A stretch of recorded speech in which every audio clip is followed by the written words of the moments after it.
नमस्कार, आप सभी का स्वागत है हमारे चैनल डीएनएस पे। मोस्ट इंपॉर्टेंट क्वेश्चन सीरीज का ये हमारा पार्ट 3 है। इसके अंदर हम करा रहे हैं आपको महात्मा गांधी काशी विद्यापीठ का BLLB and LLB, HCPG Harishchandra PG college का एलएलबी, डीडीयू का एलएलबी एंड बीएलएलबी, एलयू का एलएलबी एंड बीएलएलबी और टीडी कॉलेज का एलएलबी से मोस्ट इंपॉर्टेंट जो क्वेश्चन सीरीज है ये आप सभी के लिए हेल्पफुल रहने वाली है। अगर आप इन कॉलेज में एलएलबी या बीएलएलबी का एग्जाम दे रहे हो इस बार, तो एंट्रेंस एग्जाम अगर आप 2023-24 में दे रहे हो तो ये जो मोस्ट इंपॉर्टेंट क्वेश्चन सीरीज है ये आप सभी के लिए एंट्रेंस एग्जाम के लिए बहुत ही कारगर साबित होने वाली है। और साथ ही साथ इसका फ्री में हम क्या कर रहे हैं, इसके पीडीएफ को भी प्रोवाइड करा रहे हैं। पीडीएफ हमारे डीएनएस एजुकेयर ऐप है, उसमें आप फ्री स्टडी मटेरियल में जाओगे, आपको वो वहां पे फ्री ऑफ कॉस्ट में इसका पीडीएफ भी मिल जाएगा, जिससे आप बाद में भी रिवीजन कर पाओगे। एंट्रेंस एग्जाम का जब टाइम आएगा तो उतना टाइम आपके पास रहेगा नहीं कि आप बार बार वीडियोस देख पाओ, इसलिए आप क्या करोगे, वो जो आपको पीडीएफ मिला आप उससे फ्री ऑफ कॉस्ट में वहां पे एक्सेस करके आप अपने रिवीजन को अच्छा कर पाओगे, अपनी तैयारी को बहुत बेहतर कर पाओगे। ठीक है, तो चलिए हमारा जो पार्ट 3 आज हम इसको स्टार्ट करते हैं। ठीक है, जो हमारा पहला प्रश्न है वो आपके स्क्रीन पे आया है कि how many states are bicameral state. ठीक है, सॉरी एक सेकेंड, मैं थोड़ा सा पेन ले लेता हूं।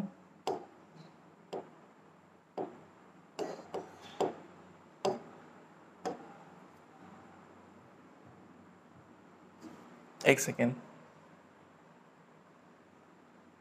जी। How many states are bicameral state. ठीक है, थोड़ा सा कलर भी चेंज कर देते हैं, पीला आपको ज्यादा अच्छे से दिखाई देगा। ठीक, how many states are bicameral state legislation in the country. ठीक है, यानी देश में कितने राज्यों में द्विसदनी राज्य विधानसभाएं हैं। ठीक है, यानी द्विसदनी मतलब क्या है, जहां पे दो सदन हो। द्विसदनी मतलब क्या हो गया, द्विसदनीय मतलब दो, यहां पे क्या हो जाएंगी, दो सभाएं हो जाएंगी। जैसे हमारा राज्य वो होता है ना, पार्लियामेंट होता है, पार्लियामेंट में क्या होता है, पार्लियामेंट बोलिए या इसको क्या बोल सकते हैं आप, संसद में।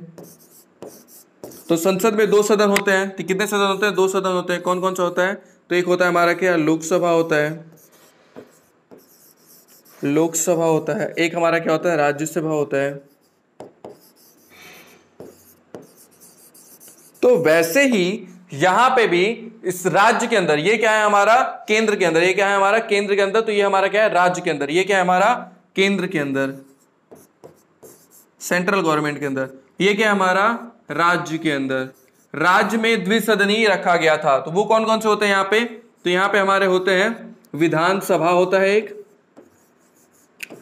विधान सभा होता है एक, दूसरा होता है हमारा विधान परिषद, विधान परिषद, विधानसभा और विधान परिषद होता है। क्वेश्चन फिलहाल आपसे ये पूछा है कि कितने ऐसे राज्य हैं जहां पे क्या है हमारा द्विसदनी है, यानी जहां पे विधानसभा और विधान परिषद दोनों है वहां पे। तो ऐसे कितने राज्य हैं, तो ऐसे 6 राज्य हैं जहां पे विधानसभा और विधान परिषद दोनों है वहां पे। ठीक है, वो कौन कौन सा स्टेट है उसके भी नाम अभी हम यहाँ पे डिस्कस करेंगे आपसे। ऑप्शन नंबर सी हमारा हो जाएगा। ठीक है, और वो स्टेट कौन कौन से हैं, तो देखिए आंध्र प्रदेश है हमारा, पहला क्या है हमारा, आंध्र प्रदेश है। ठीक है, उसके बाद क्या है हमारा, महाराष्ट्र है। ठीक है, महाराष्ट्र आप याद रखिएगा, लिख लीजिएगा आप लोग। ठीक है, उड़ीसा है। ठीक है, बिहार है। ठीक है, उत्तर प्रदेश है। ठीक है, और 1 2 3 4 5 हो गया, एक और है कर्नाटका, कर्नाटका। ठीक है, तो ये आप लोग नाम रखिएगा। पहला हमारा हो गया आंध्र प्रदेश, दूसरा हमारा हो गया महाराष्ट्र, तीसरा हमारा हो गया उड़ीसा, चौथा हो गया हमारा बिहार, पांचवा हमारा हो गया यूपी और छठा हमारा हो गया कर्नाटका। ये 6 ऐसे राज्य हैं जहां पे राज्य द्विसदनी है, यानी कि दोनों सभाएं हैं, हमारा विधान सभा भी है, विधान परिषद भी है। ठीक है, चलिए, तो हमने ये देखा कि यहाँ पे 6 हमारे ऐसे राज्य हैं। अगला क्वेश्चन आपकी स्क्रीन पे ये रहा। क्या क्वेश्चन कहता है, समझला कि नहीं समझला, what is the age of retirement of the जज ऑफ द हाई कोर्ट, यानी उच्च न्यायालय के जजों के सेवानिवृत्ति की उम्र क्या है, यानी age retirement age of a high court जज। क्या क्वेश्चन आपसे पूछा है? Age of the retirement of the high court जज। ठीक है, हाई कोर्ट की अगर बात करें, हाई कोर्ट की अगर हम बात करें तो कितने होते हैं ये, तो आप सभी को ये पता होगा कितने होते हैं, 25 होते हैं। ठीक है, अगर हाई कोर्ट के जज के अपॉइंटमेंट की बात करें, इनके जज को अपॉइंट कौन करता है? ठीक है, जजेस को अपॉइंट यानी नियुक्त कौन करता है? अपॉइंट बोले या फिर इसको हम नियुक्त कह दें, नियुक्त करना कौन करता है? तो वो करता है हमारा प्रेसिडेंट, जिसको राष्ट्रपति कहते हैं। प्रेसिडेंट या राष्ट्रपति करता है, वही होते हैं। ठीक है, राष्ट्रपति करता है।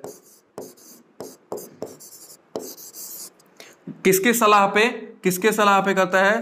तो सलाह लेता है ये किससे? सलाह किससे लेता है? CJI, chief justice of India और governor of the state,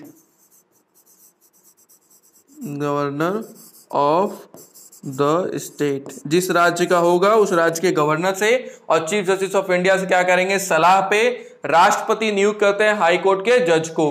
high court 25 होते हैं। और रिटायरमेंट एज की अगर हम बात करें यहाँ पे, तो रिटायरमेंट एज क्या रखा गया है यहाँ पे? हमारा 62 साल रखा गया है। हाई कोर्ट के जज की जो रिटायरमेंट एज होती है वो 62 साल होती है, और सुप्रीम कोर्ट के जज की जो रिटायरमेंट एज होती है वो हमारी 65 साल होती है। ये किसके लिए है? तो ये है सुप्रीम कोर्ट के लिए। ये किसके लिए है? ME होता है। थोड़ा सा मेरा स्पेलिंग इस पे मिस्टेक्स हो रहे हैं, मैं उसको कोशिश कर रहा हूँ सुधारने की। सुप्रीम कोर्ट्स का है और इसका रिटायरमेंट एज की बात है, बोला गया रिटायरमेंट, ताकि आप बाद में भी अगर इसको देखो ना, तो मैं ऐसे लिख रहा हूं ताकि आपको ये पता रहे, अगर आप एंट्रेंस एग्जाम के टाइम रहो तो आपको ये दिमाग में रहे, ये हाई कोर्ट के लिए, ये सुप्रीम कोर्ट के लिए है। और कुछ क्वेश्चन इसमें हम देख लेते हैं। जैसे पहली महिला, देखिए इसमें एक पेज ऐड कर देते हैं, पहली महिला हाई कोर्ट की जज। ठीक है, क्या हमारा क्वेश्चन हो गया? पहली महिला हाई कोर्ट की जज कौन था? तो वो थी हमारी लीला सेठ। कौन था? लीला, देखिए स्पेलिंग फिर मिस्टेक हो गया, लीला सेठ। ठीक है, चलिए और इसमें हम देख लेते हैं, लीजिए पहला जज कौन था? ठीक है, पहला हाई कोर्ट का जज कौन था? पहला हाई कोर्ट का जज कौन था? तो शंभुनाथ पंडित थे। कौन था? शंभुनाथ पंडित। ठीक है, चलिए और हाई कोर्ट से रिलेटेड क्या हम देख सकते हैं? तो हाई कोर्ट के बारे में जो जजेस के बारे में बताया गया वो कहां पे बताया गया है? हाई कोर्ट के जजेस के बारे में बताया गया अनुच्छेद 217 सब क्लॉज 1 के अंदर बताया गया है। और अगर रिट की बात करें, हाई कोर्ट में अगर रिट के बारे में बात करें, अध्यादेश जारी करने की बात, रिट की बात करें तो वो कहां पे दिया गया है? 226 के अंदर दिया गया है अनुच्छेद, आर्टिकल यहां पे लिख लीजिएगा, आर्टिकल 226 के अंदर ये दिया गया है। तो हमने देखा कि यहां से एक क्वेश्चन से हमने कितने क्वेश्चन डिस्कस कर लिया हाई कोर्ट के बारे में। हाई कोर्ट के जज की रिटायरमेंट एज 62 साल, सुप्रीम कोर्ट के जज की रिटायरमेंट एज 65 साल, हाई कोर्ट का जज 25, मतलब हाई कोर्ट 25 है। हाई कोर्ट को जज अपॉइंट करता, कौन अपॉइंट करता है? प्रेसिडेंट करता है। प्रेसिडेंट किसकी सलाह पे करता है? तो राष्ट्रपति और CJI, गवर्नर और CJI के सलाह पे क्या करता है? वो अपॉइंट करता है। ठीक है, चलिए नेक्स्ट क्वेश्चन हमारा है which day is celebrated as human rights day. भाई साहब ये तो एकदम कुछ ज्यादा ही रिपीट हो रहा है इसमें। ठीक है, which day is celebrated as human rights day, मानव अधिकार दिवस कब मनाया जाता है? तो ये तो आप सभी लोग को एकदम याद हो गया होगा, मानव अधिकार दिवस कब मनाया जाता है, तो आपको एकदम याद हो जाना चाहिए क्या? 10 दिसंबर 1948। ये डेट एकदम याद होना चाहिए, मानव अधिकार दिवस कब मनाया जाता है? तो 10 दिसंबर 1948। ठीक है, और एक फुल फॉर्म भी याद रखिएगा UDHR का, UDHR इसका फुल फॉर्म क्या होता है?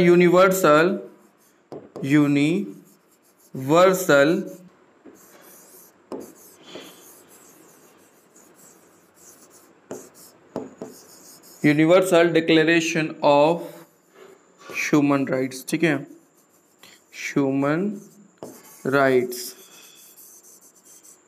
ये आपको याद होना चाहिए, ठीक है। फुल फॉर्म आपको यूडीएचआर का, universal declaration of human rights, इसकी जो मनाया जाता है वो कब मनाया जाता है हमारा 10 दिसंबर को मनाया जाता है। कब से मनाया जाता है? तो 1948 से मनाया जाता है, ठीक है। क्वेश्चन हमारा है, नेक्स्ट क्वेश्चन क्या है, who is the chairperson of the national human rights commission. देखिए फिर आ गया ये पीछा नहीं छोड़ने वाला, यानी आपके एंट्रेंस एग्जाम में भी ये आएगा, ठीक है। पीछा कर रहा है तो एंट्रेंस एग्जाम में भी आएगा। राष्ट्रीय मानवाधिकार आयोग के अध्यक्ष कौन है? क्या क्वेश्चन आपसे पूछ दिया, राष्ट्रीय मानवाधिकार आयोग के अध्यक्ष कौन है? Justice HL Dulla, justice BS Chauhan, justice PC Ghosh या फिर जस्टिस नंद। जस्टिस नंद तो होंगे नहीं, ये तो ऐसे ही हट गया, ठीक है। अब बताइए आप लोग, इसमें से देखिए कोई भी ऑप्शन नहीं है। Who is the chairperson of the national human rights commission. अभी वर्तमान की अगर बात करें, वर्तमान में देखिए कौन है, वर्तमान की अगर हम बात करें तो अरुण कुमार मिश्रा है। कौन है? अरुण कुमार मिश्रा है, अरुण कुमार मिश्रा है, ठीक है। चलिए, और पहले जो थे, पहले कौन थे? पहले कौन थे? तो रंगनाथ मिश्रा थे, रंगनाथ मिश्रा थे, ठीक है। आपको ये दो नाम याद रखना है। वर्तमान समय में अगर बात करें तो राष्ट्रीय मानवाधिकार आयोग के जो अध्यक्ष है वो अरुण कुमार मिश्रा है, और पहले कौन थे? रंगनाथ मिश्रा थे। तो ये दोनों नाम आपको याद रखना है। देखिए आप जब भी तैयार करो ना, तो पहला कौन है और वर्तमान में कौन है, ये दोनों चीज बहुत ज्यादा इंपॉर्टेंट है। बीच में बहुत सारे लोग हैं तो वैसे क्वेश्चन देखने को बहुत कम मिलता है, एक्सेप्शंस में ही मिलेगा, पर पहला और आखिरी आपसे पूछा जा सकता है, यानी वर्तमान में और पहला कौन था, ये चीजें आप अच्छे से तैयार करिएगा। अगर कोई भी क्वेश्चन अगर आ रहा है वर्तमान का पूछ रहा है तो पहला कौन था ये भी आपके दिमाग में होना चाहिए। हो सकता है कि नेक्स्ट पेपर में क्या करे, वो ये क्वेश्चन पूछ दे कि पहला व्यक्ति कौन था। मानव अधिकार आयोग जो हमारा ये बना है, इसका पहला जो अध्यक्ष था, चेयरपर्सन था, वो कौन था, तो आपको वो दिमाग में एकदम रहना चाहिए, ठीक है। चलिए आगे बढ़ते हैं। नेक्स्ट क्वेश्चन हमारा जो है, नेक्स्ट क्वेश्चन है, the concept of fundamental duties is derived from the constitution of, यानी कि मूल कर्तव्य की बात यहां पे कहा गया है कि संकल्पना ली गई है, यानी कहां से लिया गया है। क्वेश्चन सिंपल सा ये है आपसे कि मूल कर्तव्य की संकल्पना कहां से ली गई, यानी कहां से लिया गया है, और ये चीजें हमने आपको बताया ही था। देखिए सबसे पहले ऑप्शन हटा दीजिए कि पाकिस्तान से कुछ लिया नहीं जा सकता, पाकिस्तान को कुछ दिया ही जाता है, तो पाकिस्तान से तो कुछ हम ले नहीं सकते हैं, ठीक है। पाकिस्तान से हम कुछ ले नहीं सकते हैं, ठीक है, क्योंकि वो खुद ही भूखा कंगाल पड़ा है, तो उससे हम क्या ही उम्मीद कर सकते हैं, ठीक है। अब 3 देश है, इससे कुछ ना कुछ लिया गया है, उसके बारे में हम यहाँ पे डिस्कस कर लेते हैं। देखिए USSR जो होता है, इसको हम कहते हैं रूस भी कहते हैं, इसको हम रूस भी कहते हैं, या फिर इसको हम रसिया भी कह सकते हैं। क्या कह सकते हैं? रसिया भी कह सकते हैं। तो जो हमने आपको भी लास्ट क्लास बताया था, उसके अंदर हमने ये बताया था कि फंडामेंटल ड्यूटी की अगर हम बात करें तो ये हम कहां से लिए हैं? रसिया से लिया गया है, और ये कहां पे दिया गया है? तो ये हमारे पार्ट 4A के अंदर रखा गया है। कितने होते हैं फंडामेंटल ड्यूटी? फंडामेंटल ड्यूटी हमारे कितने होते हैं? 11 होते हैं। लास्ट वाला जो फंडामेंटल ड्यूटी है K जो है, वो K नंबर वाला, K वाला कौन सा है? 11वां ही है, जिसको कब जोड़ा गया था? तो उसको जोड़ा गया था 86वां संविधान संशोधन 2002 के अंदर जोड़ा गया था। और इसमें अगर हम बात करें तो यानी फंडामेंटल ड्यूटी हम कहां से लिए हैं? तो फंडामेंटल ड्यूटी हम लिए हैं USSR से लिए हैं। कहां से लिए हैं? USSR से लिए हैं। USA से क्या लिए हम लोग? USA कहिए या फिर इसको अमेरिका कहिए, ठीक है, अमेरिका कह दीजिए। अमेरिका से हम लोग क्या लिए? तो हम यहां से प्रीएम्बल लिए हैं, जिसको प्रस्तावना भी कहते हैं, प्रीएम्बल कहिए या फिर इसको क्या बोलिए? प्रस्तावना। और या फिर और भी यहां पे हम क्या लिए? फंडामेंटल राइट्स लिए। क्या लिए हम लोग? फंडामेंटल राइट्स, यानी मौलिक अधिकार, ठीक है, मौलिक अधिकार। मौलिक अधिकार हम लोग कहां से लिए? हम लोग ऑस्ट्रेलिया से लिए हैं, ठीक है। और अमेरिका से लिए, सॉरी, ऑस्ट्रेलिया से हम लोग क्या लिए? तो कंकरेंट लिस्ट लिए, ठीक है। जैसे 3 लिस्ट होता है ना, union list, state list, concurrent list, तो हम यहाँ पे क्या लिए? यहाँ पे कंकरेंट लिस्ट लिए, ठीक है।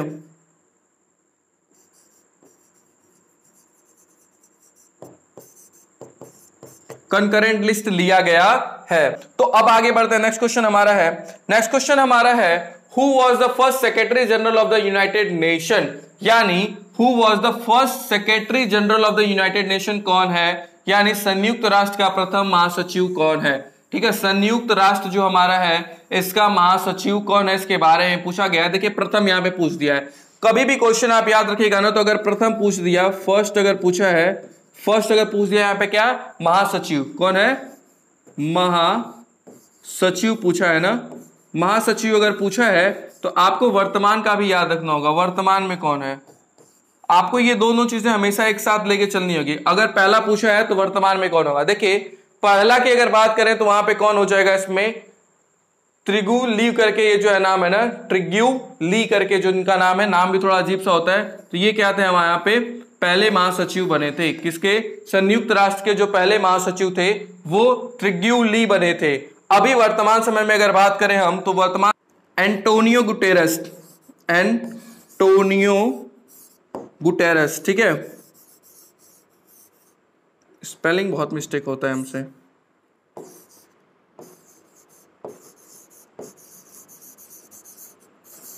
ठीक, एंटोनियो गुटेरेस जो कौन थे, ये अभी वर्तमान समय में क्या है, संयुक्त राष्ट्र के महासचिव है। ठीक है, चलिए आगे बढ़ते हैं। नेक्स्ट क्वेश्चन हमारा जो है, नेक्स्ट क्वेश्चन है where is the headquarter of the united nation organisation located, यानी कि संयुक्त राष्ट्र का मुख्यालय कहां पे स्थित है। देखिए जो इंटरनेशनल बॉडीज होती है ना, क्या होती हैं, इंटरनेशनल जितनी बॉडीज है ना वो बहुत ज्यादा आपके लिए इंपॉर्टेंट है। इंटरनेशनल जितनी भी बॉडीज हैं, या फिर इनको हम कह लें ऑर्गेनाइजेशन है, ठीक है, क्या है ये, ऑर्गेनाइजेशन है, ये इंपॉर्टेंट हो जाती है। तो इसके बारे में आप लोग को देख लेना है। जैसे हमारा क्या हो गया, यूनाइटेड नेशन हो गया, यूनाइटेड नेशन हो गया, ठीक है, WTO हो गया हमारा, ठीक है, इंटरनेशनल कोर्ट ऑफ जस्टिस हो गया, ICJ हो गया यहाँ पे, या फिर कह सकते हैं कि WHO हो गया हमारा। ठीक है, ये सारी चीजें आपको बहुत अच्छे से पढ़ना है। इसका मुख्यालय कहाँ है, इसका हेडक्वार्टर कहाँ पे है और इसका चेयरमैन कौन है, ये सारी चीजें आपको अच्छे से पढ़ना है।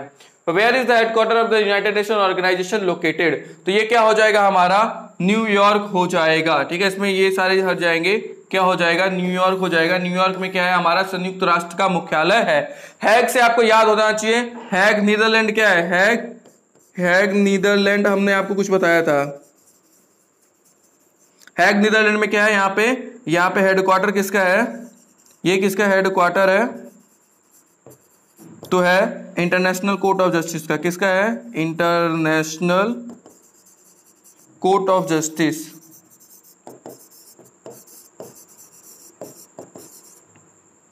इंटरनेशनल कोर्ट ऑफ जस्टिस कहां पे है हमारा, द हैग नीदरलैंड के अंदर है। और संयुक्त राष्ट्र का मुख्यालय कहां पे है, तो वो न्यूयॉर्क के अंदर है। ठीक है, चलिए आगे बढ़ते हैं। नेक्स्ट क्वेश्चन हमारा है हु इज द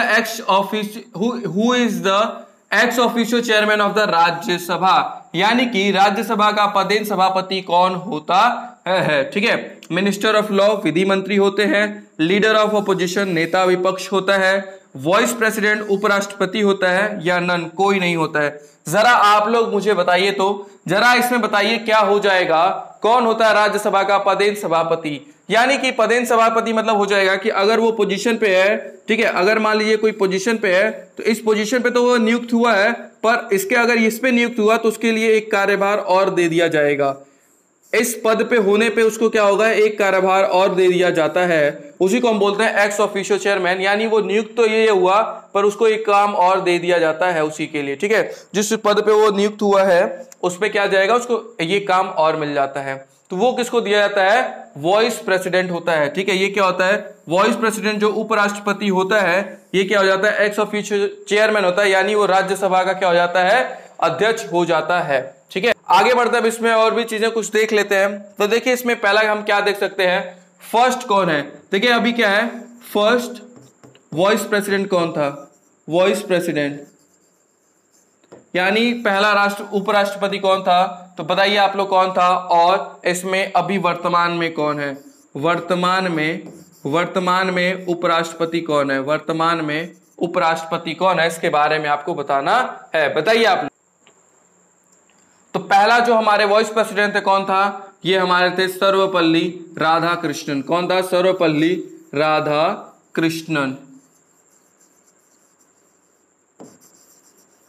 ठीक है, सर्वपल्ली राधाकृष्णन क्या थे, हमारे पहले वाइस प्रेसिडेंट थे, बाद में ये राष्ट्रपति बने। अभी कौन है यहाँ पे, जगदीप धनखड़ है। कौन है, जगदीप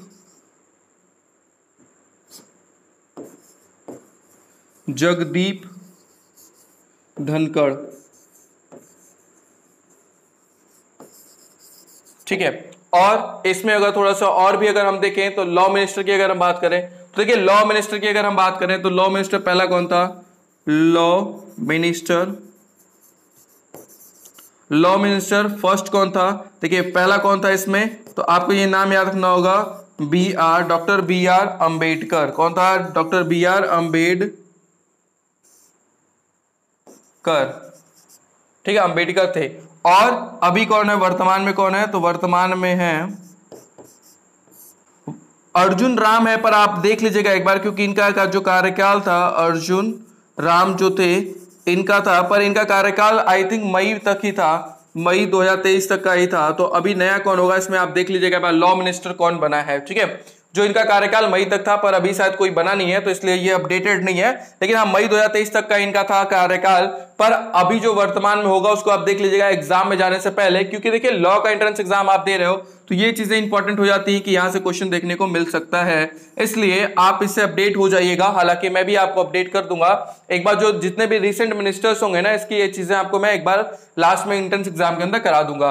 तो हमने यहाँ पे ये देखा कि एक्स ऑफिशियो चेयरमैन कौन होता है राज्यसभा का, तो होता है वाइस प्रेसिडेंट होता है। और लॉ मिनिस्टर की अगर हमने बात की यहाँ पे, तो पहला जो हमारा लॉ मिनिस्टर थे वो डॉक्टर भीमराव अंबेडकर साहब थे।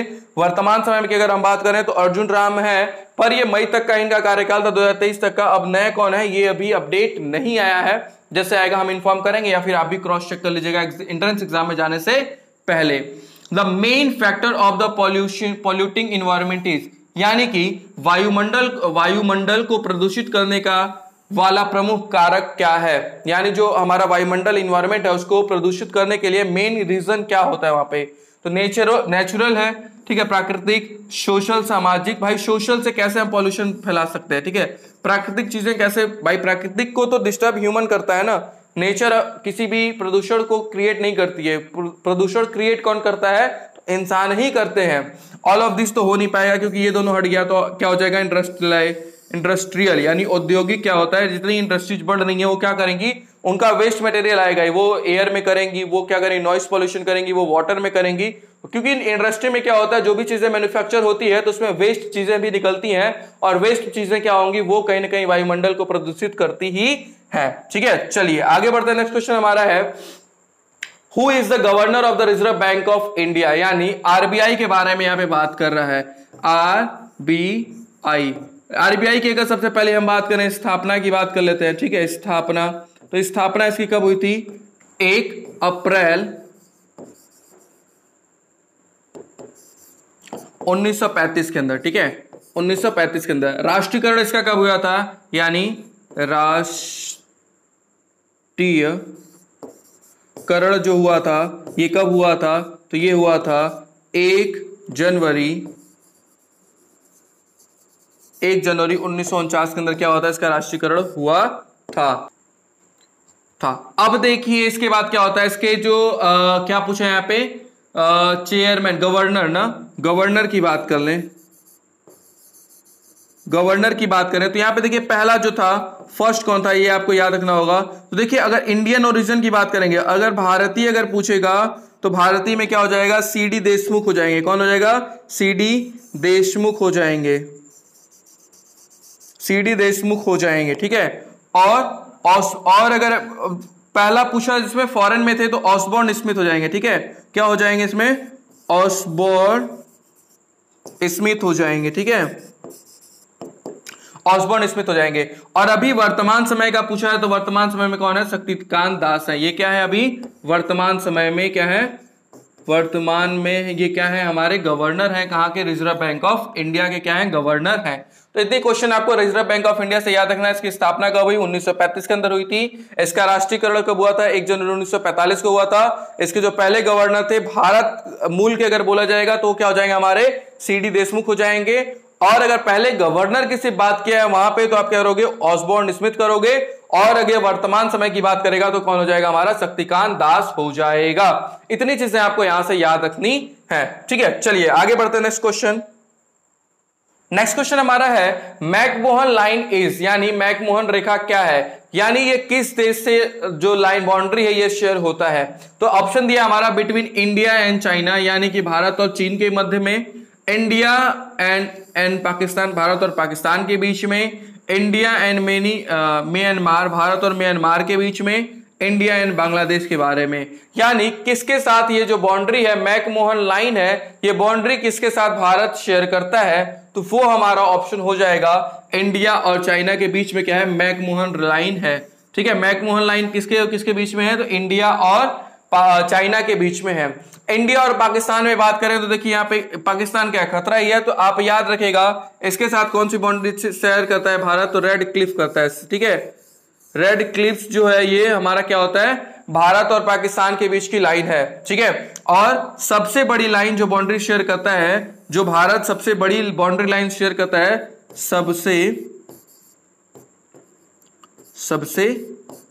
ज्यादा बाउंड्री, अगर सबसे ज्यादा बाउंड्री अगर शेयर करता है किसी से तो वो क्या है, हमारा बांग्लादेश है। बाउंड्री शेयर करता है किससे, बांग्लादेश से, वो 4096 किलोमीटर के आसपास है, ठीक है, 4096 किलोमीटर के आसपास है। तो इतनी चीजें आपको याद रखनी है। मैकमोहन लाइन किसके बीच में है, इंडिया और चाइना के बीच में। रेड क्लिफ किसके बीच में, इंडिया पाकिस्तान के बीच में। और सबसे ज्यादा जो बड़ी लाइन शेयर करता है भारत, वो है हमारा बांग्लादेश, ठीक है। चलिए इतनी चीजें आपको यहां से इस क्वेश्चन से याद रखना है। नेक्स्ट क्वेश्चन हमारा है, नेक्स्ट क्वेश्चन है council of minister is collectively responsible to whom, यानी मंत्रिपरिषद सामूहिक रूप से किसके प्रति उत्तरदायी होता है।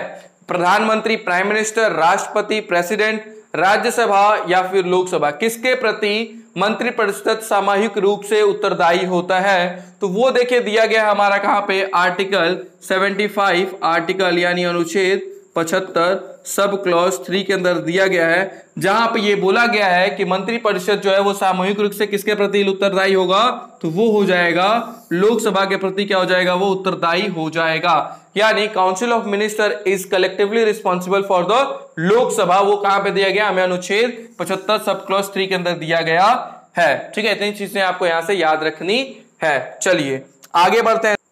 नेक्स्ट क्वेश्चन हमारा है blood appear in red colour because it contain, यानी रक्त का रंग लाल होता है क्योंकि उसमें पाया जाता है। रक्त का रंग लाल क्यों होता है, क्योंकि उसके अंदर कुछ ऐसी चीजें पाई जाती हैं जिसकी वजह से उसका कलर रेड होता है। तो वो कौन सी चीज होती है जिसकी वजह से जो ब्लड का कलर है वो रेड होता है, ये क्वेश्चन आपसे पूछ रहा है। प्रोटीन की वजह से होता है, प्लेटलेट्स की वजह से होता है, हेमोग्लोबिन की वजह से होता है, या फिर प्लाज्मा की वजह से होता है। तो देखिए ब्लड का कलर रेड इसलिए होता है क्योंकि उसके अंदर हेमोग्लोबिन पाया जाता है, तो हेमोग्लोबिन की वजह से क्या होता है, ब्लड का कलर रेड होता है, ठीक है। चलिए आगे बढ़ते हैं। नेक्स्ट क्वेश्चन हमारा है who among the following has been the first African UN secretary general, यानी निम्न में से कौन सा प्रथम अफ्रीकी संयुक्त राष्ट्र संघ का महासचिव रह चुका है, ठीक है। Ban Ki Moon, Javier Perez de Cuellar, ठीक है, बॉट्रस घाली, यू थानथे। बस भाई साहब ये क्या क्या नाम दिया है बताइए, कोई ऐसा नाम समझ में आ रहा है, किसी का भी नाम समझ में नहीं आ रहा है। पर इसका आंसर क्या हो जाएगा, जो अफ्रीकी संयुक्त राष्ट्र के जो महासचिव बने थे वो कौन बना था,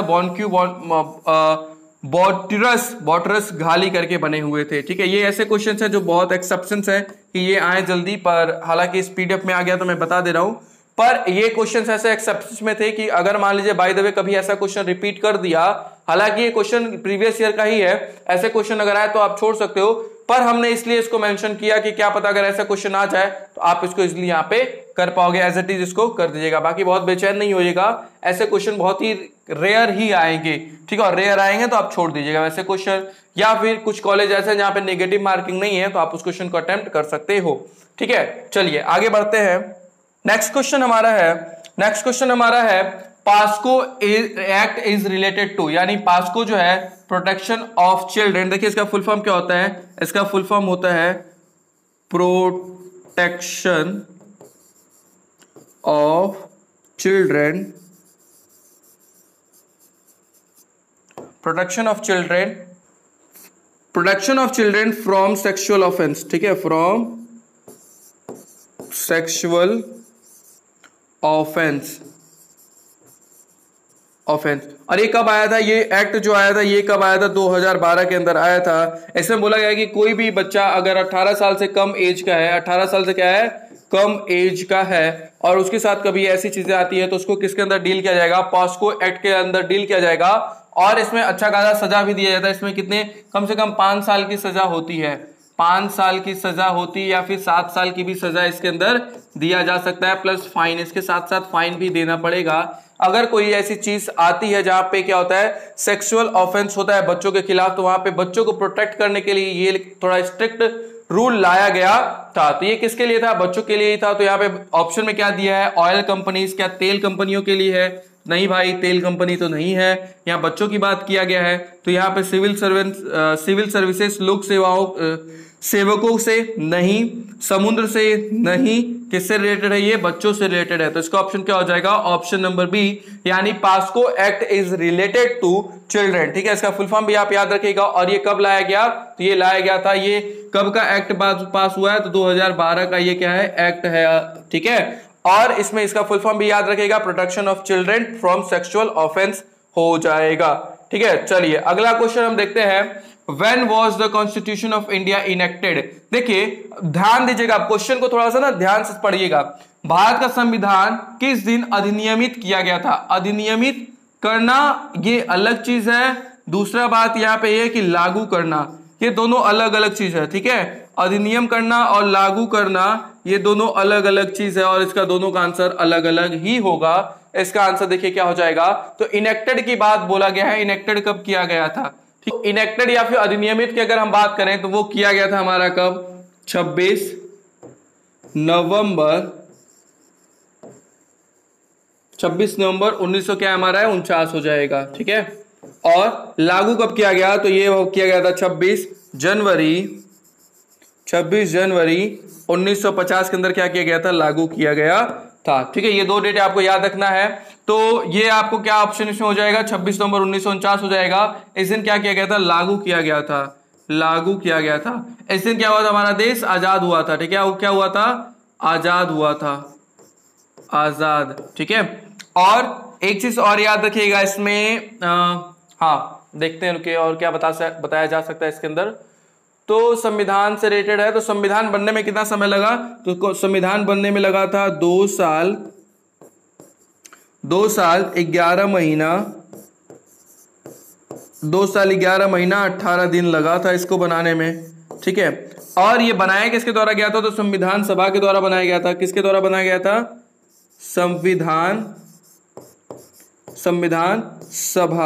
संविधान सभा की जो मांग की थी वो किसने की थी, एम.एन. रॉय साहब ने की थी। संविधान सभा में बनाया गया था। इसकी मांग किसने की थी, इसके देखिए संविधान सभा की मांग किसने की थी, मांग किया था एम.एन. रॉय ने किया था, ठीक है। संविधान सभा की मांग किसने की थी, एम.एन. रॉय साहब ने किया था। संविधान सभा के द्वारा बनाया गया था। संविधान सभा की पहली बैठक, फर्स्ट बैठक कब था, फर्स्ट बैठक हमारा था 9 दिसंबर 1946 के अंदर क्या हुआ था, संविधान सभा की पहली बैठक बैठी थी। और इसके अंदर एक चीज और देखिएगा, संविधान सभा की अगर हम बात करें,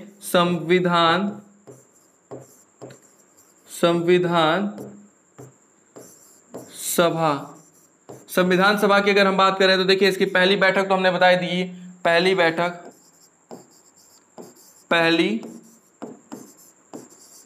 बैठक जो था ये कब था हमारा, 9 दिसंबर 1946 था, ठीक है। आखिरी बैठक क्या था, लास्ट,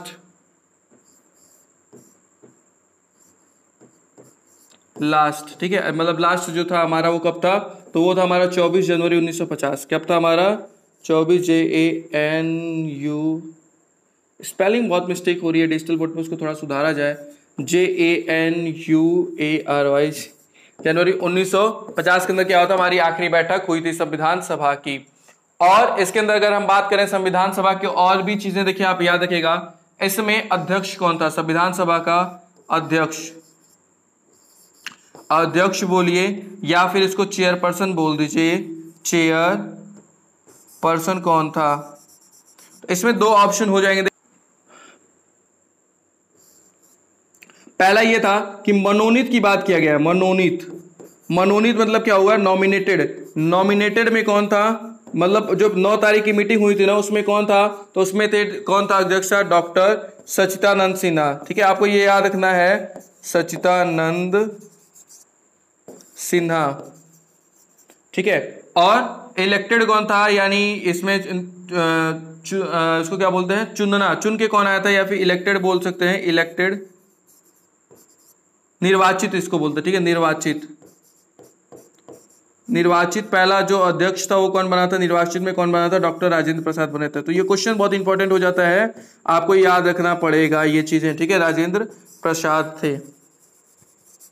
देखिए, संविधान सभा की मांग किसने की थी? एम एन रॉय साहब ने की थी। इसमें पहली इसकी बैठक हुई थी 9 दिसंबर 1946 को। आखिरी बैठक हुई थी 24 जनवरी 1950 को हुई थी।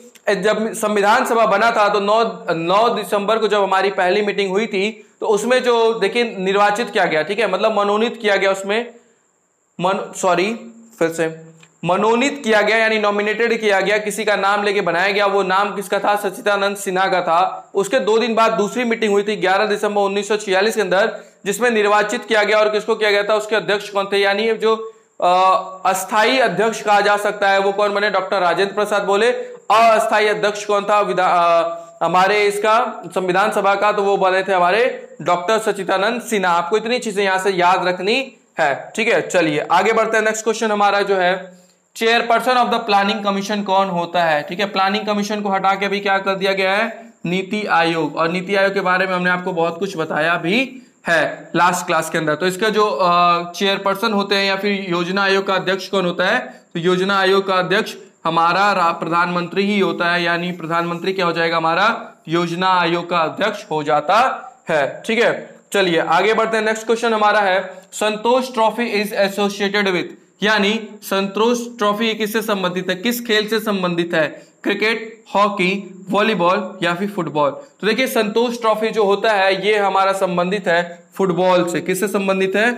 फुटबॉल से। और क्रिकेट के लिए क्या होता है? इसमें होता है रणजी ट्रॉफी। रणजी ट्रॉफी किससे संबंधित होता है?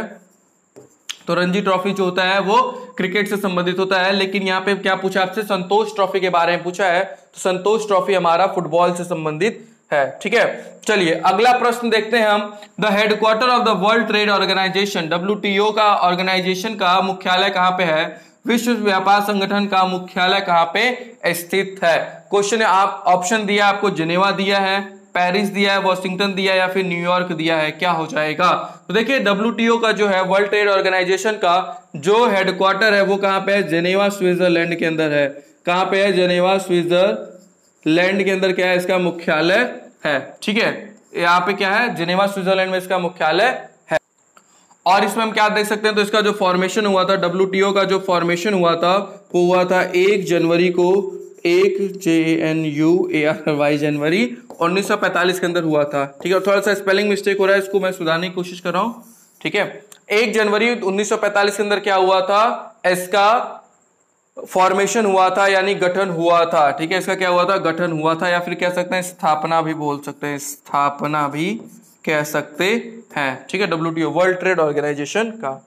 ठीक है, आज का ये हमारा पहला लास्ट प्रश्न, part 11A of the Indian constitution is related to, यानी भारतीय संविधान का पार्ट 9 का भाग संबंधित है। किससे संबंधित है? पंचायत से संबंधित है, म्यूनिसिपैलिटी से संबंधित है, स्टेट लेजिस्लेशन संबंधित है, नन। तो नन तो होगा नहीं। ठीक है, इसमें क्या हो जाएगा? म्यूनिसिपैलिटी से ये क्या है? संबंधित है। और ये कब जोड़ा गया था? तो 74वां संविधान संशोधन के तहत इसको क्या किया गया था? जोड़ा गया था। और इसको किस संविधान संशोधन के तहत? 73वां संविधान संशोधन के तहत क्या हुआ था? पंचायत को जोड़ा गया था। और म्यूनिसिपैलिटी की अगर हम बात करें उसको कहां पे जोड़ा गया था? पार्ट 9A के अंदर जोड़ा गया था। और वो क्या था? हमारा 74वां संविधान संशोधन के तहत इसको जोड़ा गया था। ठीक है, तो ये हमारा लास्ट प्रश्न रहा आज का। और आप सभी के लिए एक बहुत इंपॉर्टेंट अपडेट ये है कि जो भी बच्चे पूरी तैयारी करना चाहते हैं BLLB और LLB एंट्रेंस एग्जाम का, तो हमारा बैच स्टार्ट हो चुका है। आप उस बैच में एनरोल हो सकते हैं, ज्वाइन कर सकते हैं, जहां पे हम आपको कराने वाले हैं पूरी कंप्लीट सिलेबस की पढ़ाई आपको वहां पे कराएंगे। पूरे वीडियोस लेक्चर जाएंगे आपके, पर्टिकुलर सभी टॉपिक के सभी जो चैप्टर्स होंगे उसके कॉन्सेप्चुअल वीडियोस आपको वहां पे मिलेंगे, उसके नोट्स और पीडीएफ भी मिल जाएंगे उस चैप्टर के, उसके प्रैक्टिस सेट आपको मिल जाएंगे, जिससे आप अच्छे से अपना प्रैक्टिस करके एग्जाम में दे पाओगे। ऑनलाइन टेस्ट भी आपको मिलेगा 5 फुल लेंथ का, ठीक है। 5 फुल लेंथ का आपको क्या होगा, आपको पूरा एंट्रेंस एग्जाम का टेस्ट मिलेगा, जिससे आपकी एक अच्छी खासी तैयारी हो जाएगी और प्रीवियस और क्वेश्चन पेपर को भी बहुत अच्छे से वहां पे सॉल्यूशन कराया जाएगा। अगर आप पूरी तैयारी करना चाहते हो तो कोर्स के साथ एनरोल हो सकते हो। कोर्स के साथ एनरोल होने के लिए आपको डीएनएस एजुकेयर ऐप आपको इंस्टॉल करना है और वहां पे जाके आप एलएलबी बीएलएलबी के लिए कोर्स में एनरोल हो सकते हो। और अगर कोई इंफॉर्मेशन चाहिए तो आप 6387986764 पे कॉल करके इंफॉर्मेशन ले सकते हो। और अगर वीडियोस अच्छी लगी हो, हमारी मेहनत अच्छी लगी हो, तो वीडियोस को लाइक कर दीजिएगा और आपका कमेंट हम लोग को बहुत ऊर्जा देता है, तो कमेंट करके थोड़ा सा उत्साह बढ़ाइएगा, ताकि हम और अच्छा कंटेंट आप लोग के लिए यूट्यूब पे लेके आए और आप अपनी तैयारी और अच्छे से कर पाओ। आपके कमेंट हमें बहुत उत्साहित करते हैं। तो आज के लिए इतना ही, मिलते हैं नए क्लास के अंदर। तब तक इन क्लासेस को रिवीजन करते रहिए और इसका जो पीडीएफ है आपको हमारे डीएनएस एजुकेयर ऐप पे मिल जाएगा, तो उस पीडीएफ को देख के अच्छे से अपनी तैयारी करते रहिए। तब मिलते हैं नई क्लास के अंदर, तब तक अपनी तैयारी को अच्छे से करते रहिए। Thank you so much.